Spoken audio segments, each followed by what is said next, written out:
Olá, tudo bem, pessoal? Agora nós vamos ver com um pouquinho mais de detalhe as etapas para a revisão bibliográfica.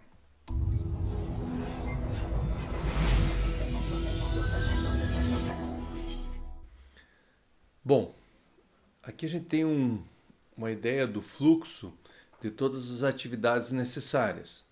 Começa, como a gente viu, pela definição do tema e problema, um levantamento preliminar de literatura, uma formulação mais clara do problema, até que isso seja satisfeito, ou seja, o teu problema ou o teu tema esteja bem definido.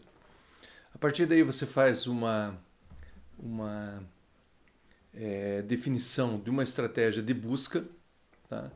Que inclui a definição de uma string de busca mais a escolha de bases, e depois você passa para uma efetiva busca nas bases de dados. Tá? A partir daí você vai ter dados suficientes, dados bibliográficos suficientes para fazer uma análise global, para dar uma visão geral no tema, na área que você está trabalhando, e uma análise focada, onde você vai fazer uma análise mais minuciosa dos documentos que você encontrou para buscar informações aí para dar suporte para o teu trabalho. Tá? Depois, uma organização lógica e análise dos resultados que você obteve com essas duas abordagens, a mais global e a análise mais focada. E por último, a redação do que vai ser ali o teu capítulo de 2, de revisão, mais os componentes necessários ao problema, justificativa, escolha de métodos, análise dos resultados, discussão, esse tipo de coisa. Ok? Bom, primeira etapa, definição do tema, problema. Tá? Isso a gente já viu em aulas anteriores, mas vale a pena relembrar alguns aspectos. Tá? Então, leve em conta as linhas de pesquisa do programa, do seu orientador e trabalhos já concluídos. Quer dizer, quanto mais teu orientador tiver conhecimento e experiência de ter orientado alunos em determinado tema, vai ficar melhor e mais fácil para você desenvolver um trabalho de pesquisa. Tá? Você já vai, digamos assim, agregar aquela experiência que já foi acumulada pelo orientador e pelos membros da equipe de pesquisa. Então esse é um aspecto importante. Escolha os temas, mesmo assim, escolha temas que você tenha afinidade e se identifique. Então, quer dizer, não adianta achar um tema ou um problema que você vai tratar que você não tenha a menor motivação para fazer isso. Tá? Então, quando você entrou no mestrado, por exemplo, você já escolheu ali uma linha de pesquisa que determinou o assunto. Escolheu um orientador que trabalha com determinados temas. E sempre existe uma flexibilidade. Dentro de um tema, você pode ter vários problemas, várias abordagens. O que importa é você achar um que seja interessante do ponto de vista científico e que você realmente esteja motivado a desenvolver. Bom, informe sobre o assunto. Eu coloquei ali entre parênteses, congressos, seminários, vá nas defesas, converse com os seus colegas, olhe alguns vídeos no YouTube de algumas palestras sobre o assunto para entender bem aquilo que você vai ou pretende trabalhar. Tá? Identifique os temas com maior destaque em periódicos conceituados da área. Tá? Então, temas que são atuais, temas que há interesse da comunidade científica que sejam desenvolvidos. Tá? Isso tem um impacto muito grande depois na questão das publicações. Tá? Então, determinados temas de pouco interesse que também depois serão pouco publicáveis. Tá? Então, esse é um aspecto que precisa ser levado em conta. Seja modesto na escolha do tema. Eu falei tempo porque uma das questões é o próprio tempo. Quer dizer, não adianta querer fazer um trabalho para resolver todos os problemas da área em 2 anos, se é o caso de um mestrado, ou em 4 anos no caso de um doutorado. Às vezes o tempo é muito curto para você trabalhar em todos os problemas relacionados àquele tema. Então escolha um tema, foque bem esse tema e seja modesto. Tá? Vou tentar trabalhar isso, fazer isso aqui bem feito, caracterizar bem a minha contribuição para o conhecimento e dar conta dessa proposta aí, de trabalho. O tema possui relevância, originalidade e aplicabilidade. Isso é uma coisa que você tem que pensar também nessas etapas iniciais. Não adianta passar 2, 3 anos aí trabalhando, ou 4 no caso do doutorado, num tema que depois é pouco relevante, já foi muito trabalhado. A aplicabilidade, o interesse daquele conhecimento dentro da área é muito tênue, ninguém se preocupa muito com esse aspecto. Então, são coisas que você deve se questionar no início ainda do trabalho. Procure ouvir a opinião de especialistas, orientador, colegas veteranos, palestras e congressos ali, como eu já tinha comentado. Levantamento bibliográfico preliminar. Então, na verdade, quando você está iniciando o trabalho, o que pode acontecer? O teu orientador já tem alguns artigos ali que pode te passar como ponto de partida, tá? Ou se de repente é um tema um pouco mais longe ali do que ele está trabalhando, você vai ter que começar aí a buscar essas informações. Então, como é que você vai fazer isso, tá? Você pode iniciar, por exemplo, aqui tem, eu até anotei aqui, o Google Acadêmico. É um bom ponto de partida, tá? Você usa algumas palavras-chave mais genéricas e depois pode ir afinando uma busca para chegar naqueles temas ou naqueles artigos que são importantes relacionados ao tema que você tem interesse, tá? Essa pesquisa é uma pesquisa ampla para descobrir quais são os principais autores, quais os grupos de pesquisa que estão trabalhando com isso, os termos, isso eu até coloquei aqui, ressaltei, os termos utilizados. Então, às vezes a gente não está muito habituado com um determinado tema e tem um jargão que se usa dentro daquela área ou dentro daquele domínio ali de pesquisa. E é importante você identificar quais são esses termos. Os principais trabalhos, sendo os mais citados ou os mais importantes ali no desenvolvimento daquele conhecimento, daquela área, tá? Opa. Outra coisa, você inicia o teu processo de busca em português, mas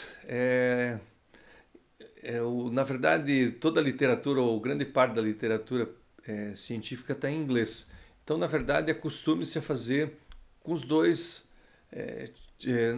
com as duas línguas, quer dizer, os termos em português e os termos em inglês, tá? Aí também tem uma outra questão, também não adianta fazer uma tradução literal dos termos em português. Volta a falar da questão dos termos utilizados, porque às vezes na literatura inglesa, e às vezes na literatura em inglês americana e, por exemplo, europeia, ela tem uma diferença, às vezes, no uso de determinados termos. E isso é uma coisa importante para se identificar. Objetivo: encontrar em torno de 50 documentos relevantes. Você vai ler os títulos, resumos e selecionar mais ou menos uns 20% para uma leitura mais completa, tá? Então, de 50 artigos, uns 10 ali que você vai ler com mais detalhes. Bom, depois que você fez isso, que você tem a informação, você pode agora ter uma definição mais clara do que vai ser o teu problema de pesquisa. Então, identificação dos interesses de pesquisa atual da área, quer dizer, você começa a ver os artigos mais recentes, o que eles estão falando, quais as técnicas que estão utilizando, quais os problemas que estão sendo tratados, o que já está mais ou menos resolvido, tá? Você vai ter os termos e palavras-chave em inglês. Esse é um aspecto importante, que é o seguinte: de determinados domínios, eles usam palavras bem específicas, tá? E você precisa identificar isso, tá? Eu mais para frente, quando a gente for montar uma string lá, ou mostrar esse processo, eu vou dar alguns exemplos para vocês, que a gente usa, por exemplo, a gente usa determinados termos em português que nem de longe são utilizados em inglês, na tradução literal. Às vezes é uma outra expressão e isso precisa ser conhecido para ser utilizado depois em buscas mais adequadas, assim, de artigos em língua inglesa, tá? Você vai, por exemplo, identificar quem são os autores e grupos de pesquisa, instituições e países mais relevantes. Esse também é um aspecto interessante. Quando você começa a estudar, você vai ver o seguinte, que tem determinadas áreas que às vezes, de repente, você acha um desenvolvimento grande na Malásia, ou na Austrália, ou em Portugal. Você fica pensando, mas isso não deveria ser desenvolvido, por exemplo, nos Estados Unidos, na Inglaterra, na Alemanha? Às vezes não, porque em função da construção civil ter determinadas características do processo executivo faz com que países tenham problemas, às vezes, que são bastante específicos. Então, por exemplo, muitas vezes você acha problemas que nós enfrentamos aqui na construção que são muito parecidos com os problemas da Malásia, mas que nunca ou raramente são enfrentados por empresas ou a sociedade lá nos Estados Unidos. Então, você começa a identificar que para determinados temas tem países que estão na vanguarda desses desenvolvimentos, muito em função disso, dessas particularidades. E uma melhor definição do foco da pesquisa ou do problema que você vai tratar. Quer dizer, você começa agora a entender onde que está uma lacuna, onde que está um espaço aí que eu posso trabalhar. 4. Elaboração de uma estratégia de busca e análise. Então, é aquilo que eu falei para vocês. Estratégia de busca, então definição dos objetivos, normalmente identificar os trabalhos mais relevantes sobre o tema e o problema. Escolha das fontes e bases, quer dizer, onde que eu vou buscar essas informações.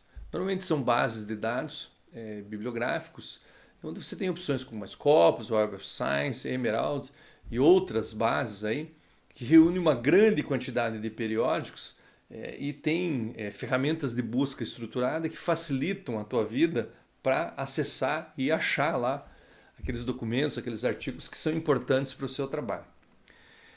Identificação de palavras-chave e termos representativos do tema e do problema de pesquisa, definição e depois uso da string. O que é string?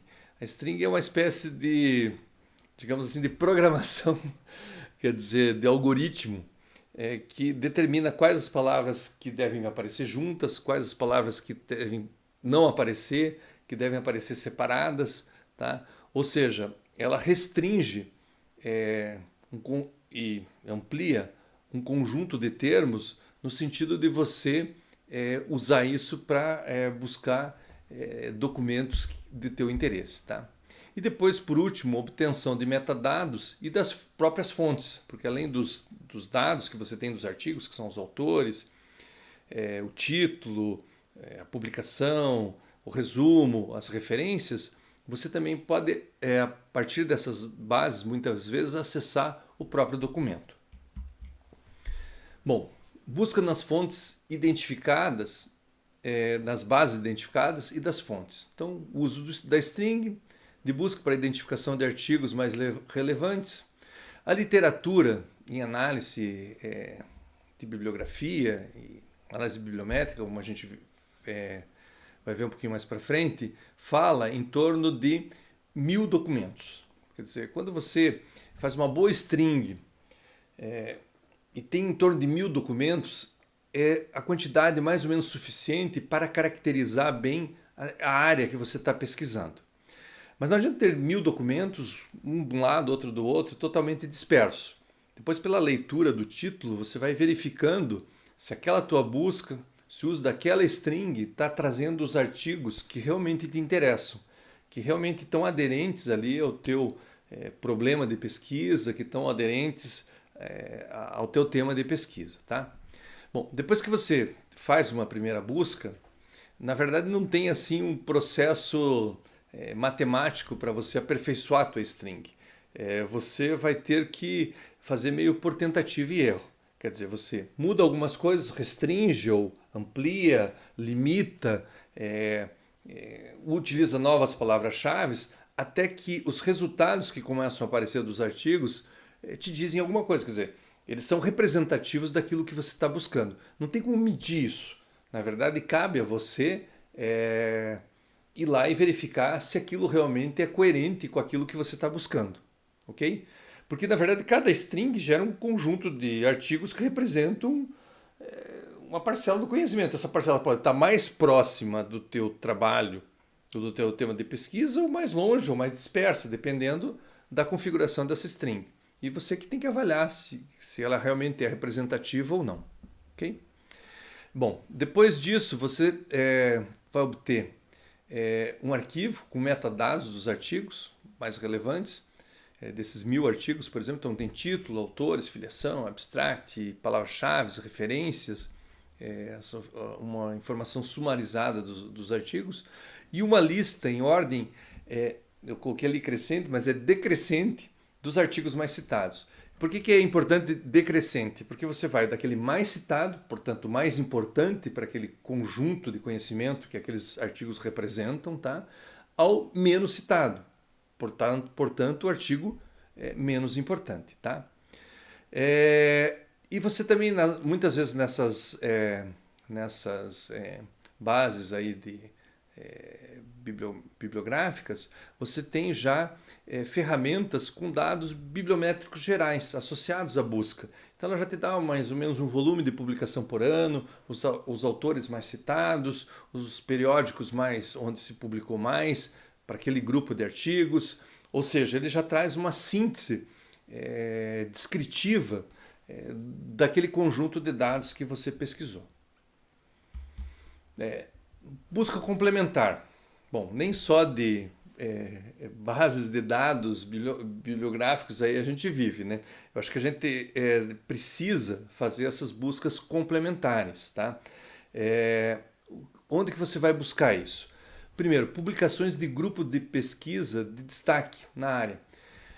Na medida que você faz as tuas buscas, começa a verificar que determinados grupos, universidades, são presença frequente na publicação em determinados domínios. Então, você às vezes faz uma primeira busca, você não pega todos os artigos daquele grupo ou daquela universidade. Então, vale a pena ir lá no grupo agora e verificar se tem mais coisa ou mais artigos ou documentos que são importantes.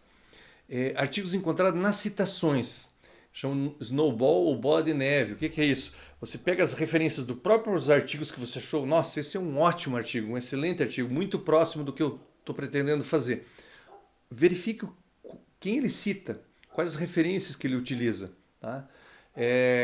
Então, é uma outra maneira de você buscar novos artigos também representativos para o teu trabalho. Autores com muitas citações. Às vezes o autor nem está muito próximo daquilo que você está fazendo, mas é um autor que tem muitas citações. Então, vamos verificar por que esses artigos ou esse autor é muito citado. Tá? Artigos muito citados. Então, primeiro, autores citados ou artigos, que às vezes você consegue separar a citação por autor, a citação por documento. Então, de repente, tem determinados documentos que dentro de uma área são seminais. Todo mundo vai lá e lê aquele documento, aquele artigo e cita esse trabalho. Mesmo que às vezes é um trabalho mais antigo, tal, mas é um documento importante. Então precisa ser lido, tá? E incorporado também no seu trabalho. Artigos similares. Aí você tem duas ferramentas, tanto no Google quanto na Scopus. Mais para frente eu vou mostrar para vocês também uma função onde você achou um artigo. Esse artigo é muito bom. Lá na própria ferramenta, no próprio Google ou na Scopus, você tem uma funçãozinha lá onde você pode buscar artigos relacionados. Artigos que ele vai gerar uma string de busca a partir das palavras ou das características daquele artigo. Ou seja, se ele é muito bom, ele vai achar outros bons artigos que talvez seja do seu interesse. Tá? Artigos de congressos importantes, tá? como ENTAC, Bracon, ABS e outros congressos da tua área. Então vale a pena dar uma olhadinha. Artigos que às vezes não foram publicados ainda em periódicos, então estão apresentando resultados preliminares de pesquisa, então vale a pena dar uma olhada também. Outra coisa, base de teses e dissertações. Quando a gente escreve um artigo, o pessoal, os editores não são muito assim simpáticos para você citar teses e dissertações. Mas quando se escreve uma tese ou dissertação, é importante citar e estudar, ler os trabalhos que estão relacionados ao seu tema. Por quê? Porque muitas vezes uma tese ela vai virar um artigo em periódico 1, 2, 3, 4 anos depois que ela foi concluída. Então, é um documento que tem uma informação recente, muitas vezes diretamente relacionada ao seu trabalho. Então, é preciso incorporar ela também no seu trabalho. E por último, as bases de acesso livre, que são bases que estão disponíveis por aí e são portanto, fáceis de acessar, não tem nenhum custo, nenhuma dificuldade. Então, vale a pena dar uma olhada. Eu destaco entre elas a Cielo, que é muito boa, tá? Tem publicações normalmente em português, espanhol, também em inglês, e cobre normalmente os países de língua latina, ali a Península Ibérica, Portugal, Espanha. Então, para nós é bastante interessante os artigos que vocês podem extrair dessas bases, ou dessa base especificamente.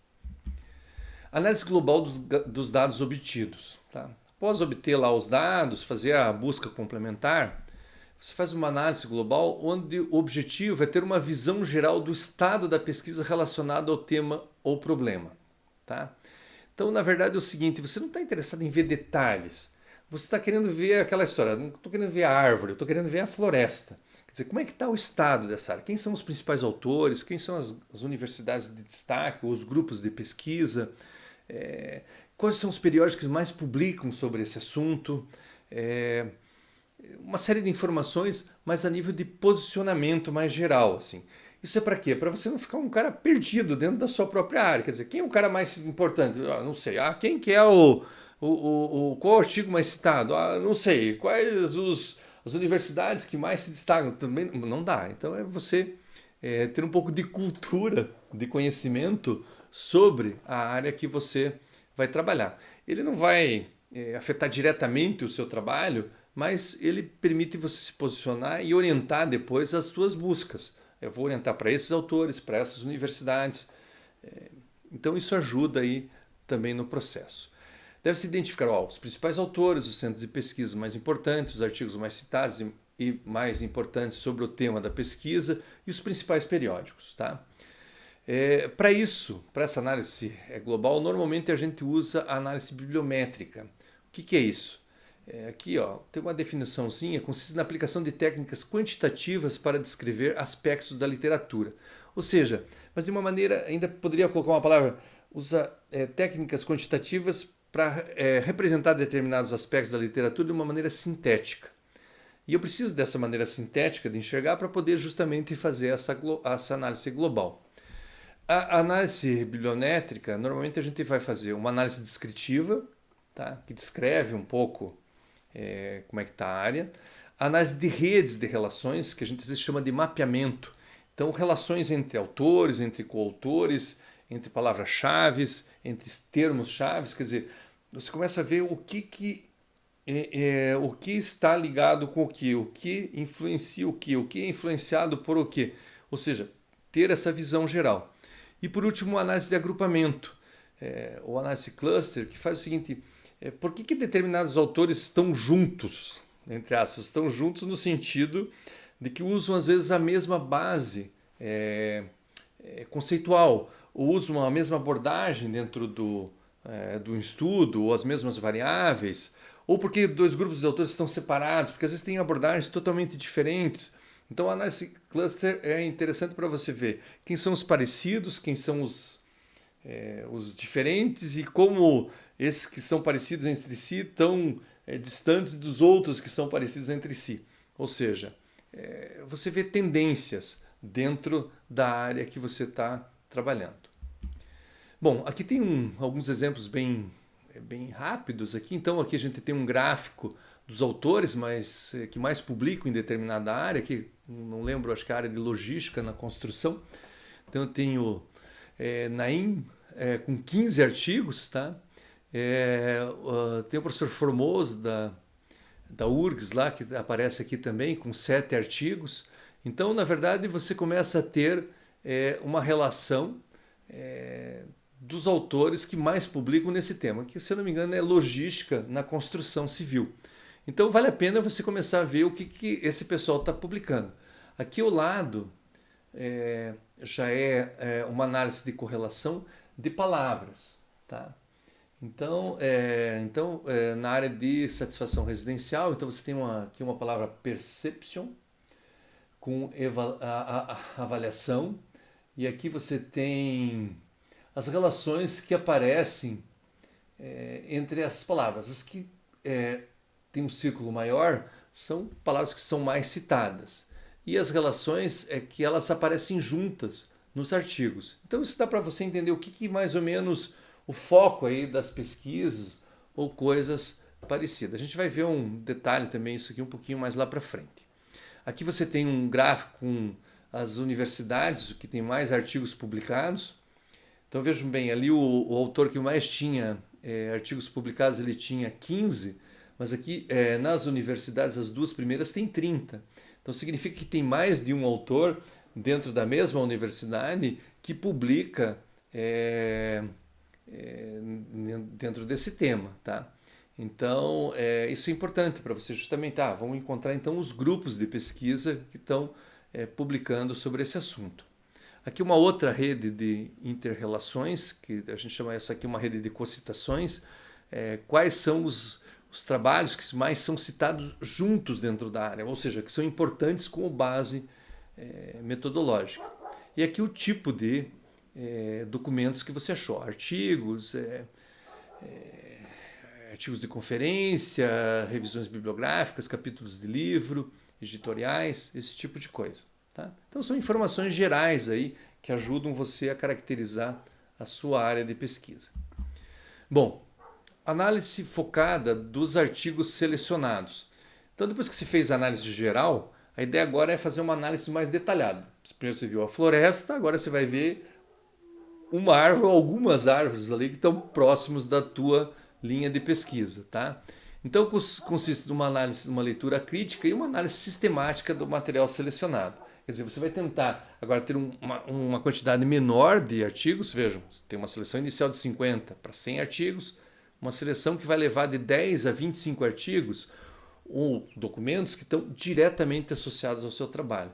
Então, qual que é a ideia? É fazer uma análise mais detalhada também desses artigos, é extrair mais informações desses artigos que possam dar suporte em alguns aspectos do seu trabalho, como escolha do método, escolha das técnicas, definição das variáveis, discussão dos teus resultados com os resultados que já estão na literatura. Tá? Então, basicamente essa o objetivo aí da análise focada. Tá?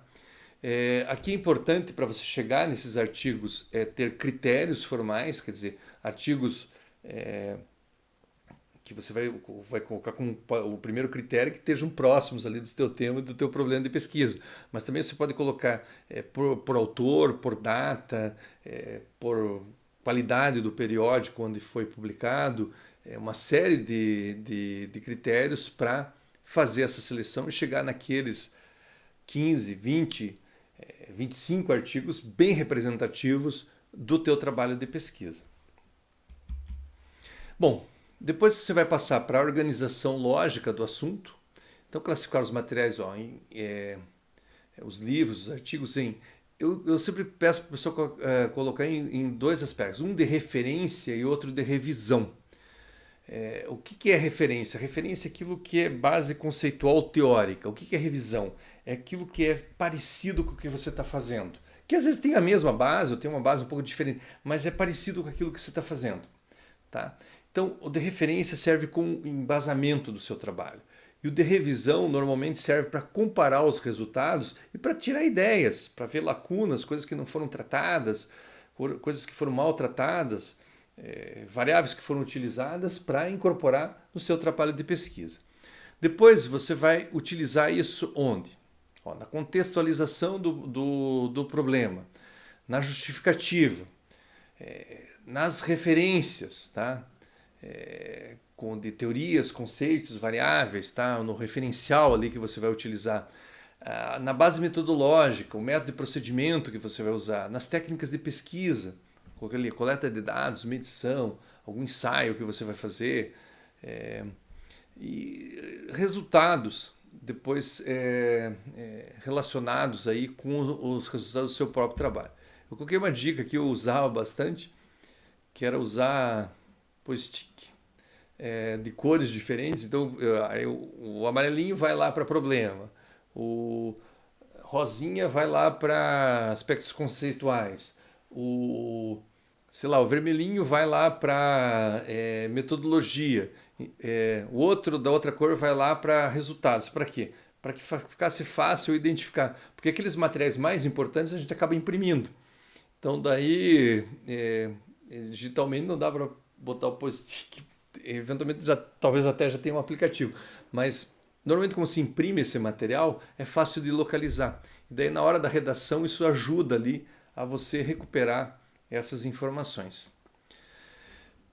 Por último, redação relativa à revisão. Será o capítulo 2 da sua dissertação ou tese. É interessante dividir, como eu tinha falado, referencial teórico e revisão bibliográfica.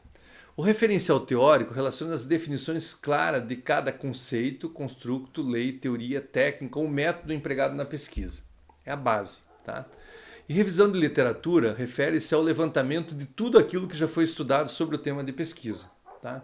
Então, tudo que já foi feito sobre o problema ou que já foi estudado tem que ser levado em conta. Tá? Deve ser crítico e o autor deve tomar uma posição, quer dizer, às vezes ele pode discutir aqueles resultados, criticar e apresentar no seu trabalho, e algumas vezes não, ele vai incorporar determinadas coisas no seu trabalho, por exemplo, um conceito, a definição de uma variável. Ele pode, daí ele vai fazer uma escolha, eu vou usar essa variável como tal autor usa dentro dessa definição. Tá? Eu vou usar tal aspecto, eu não vou usar tal variável, vou mudar a definição, vou dividir ela em duas outras variáveis. Ou seja, é importante também aproveitar esse material, mas não simplesmente reproduzir ele, mas tomar uma posição em relação àquilo que você leu. Tá? A favor, favorável, neutro, contra, mas daí usando argumentos. Tá? Bom, para finalizar, então a gente tem algumas considerações finais. A primeira questão é a seguinte: as etapas da pesquisa bibliográfica não são uma camisa de força. Cada trabalho deve se adaptar ao contexto e às necessidades específicas. Então eu dei essa proposição, mas cada trabalho vai se ajustando. Eu acho que vale a pena até fazer esse fluxograma para o seu trabalho individual, às suas necessidades, às suas características. Não restringir a pesquisa apenas a textos em formato digital. Então pesquise em bibliotecas, livrarias, sebos, tá? Então, para buscar, às vezes, obras que são interessantes, que são importantes, que são de base. Eu até coloquei aqui o sebo no seguinte sentido. Muitas vezes eu uso, por exemplo, eu uso bastante estatística multivariada e tem livros que são seminais nessa área, são super importantes. Então, eu fui lá e comprei esses livros. Eu comprei no sebo, que são livros caros, custa na faixa de 500, 600 reais um livro desse, no sebo você acha por 250, 300. Ainda assim um livro relativamente caro, mas é um livro que você precisa ter, porque todo mundo usa aquele livro. Por exemplo, em multivariada todo mundo usa o livro do Hare. Não só o livro dele, mas outros autores. Ele é um autor importante nesse contexto, então você precisa ter o livro dele e utilizar ele da melhor maneira possível. Bom, outra questão, é impossível garantir que todas as referências relacionadas ao tema foram consultadas. Isso não existe. Então você vai ter a maioria delas, mas provavelmente muitas vão ficar fora do trabalho. Finalmente, portanto, a pesquisa bibliográfica deve ser uma tarefa permanente na rotina do cientista.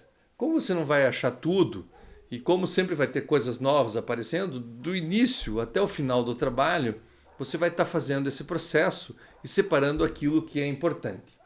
Ok?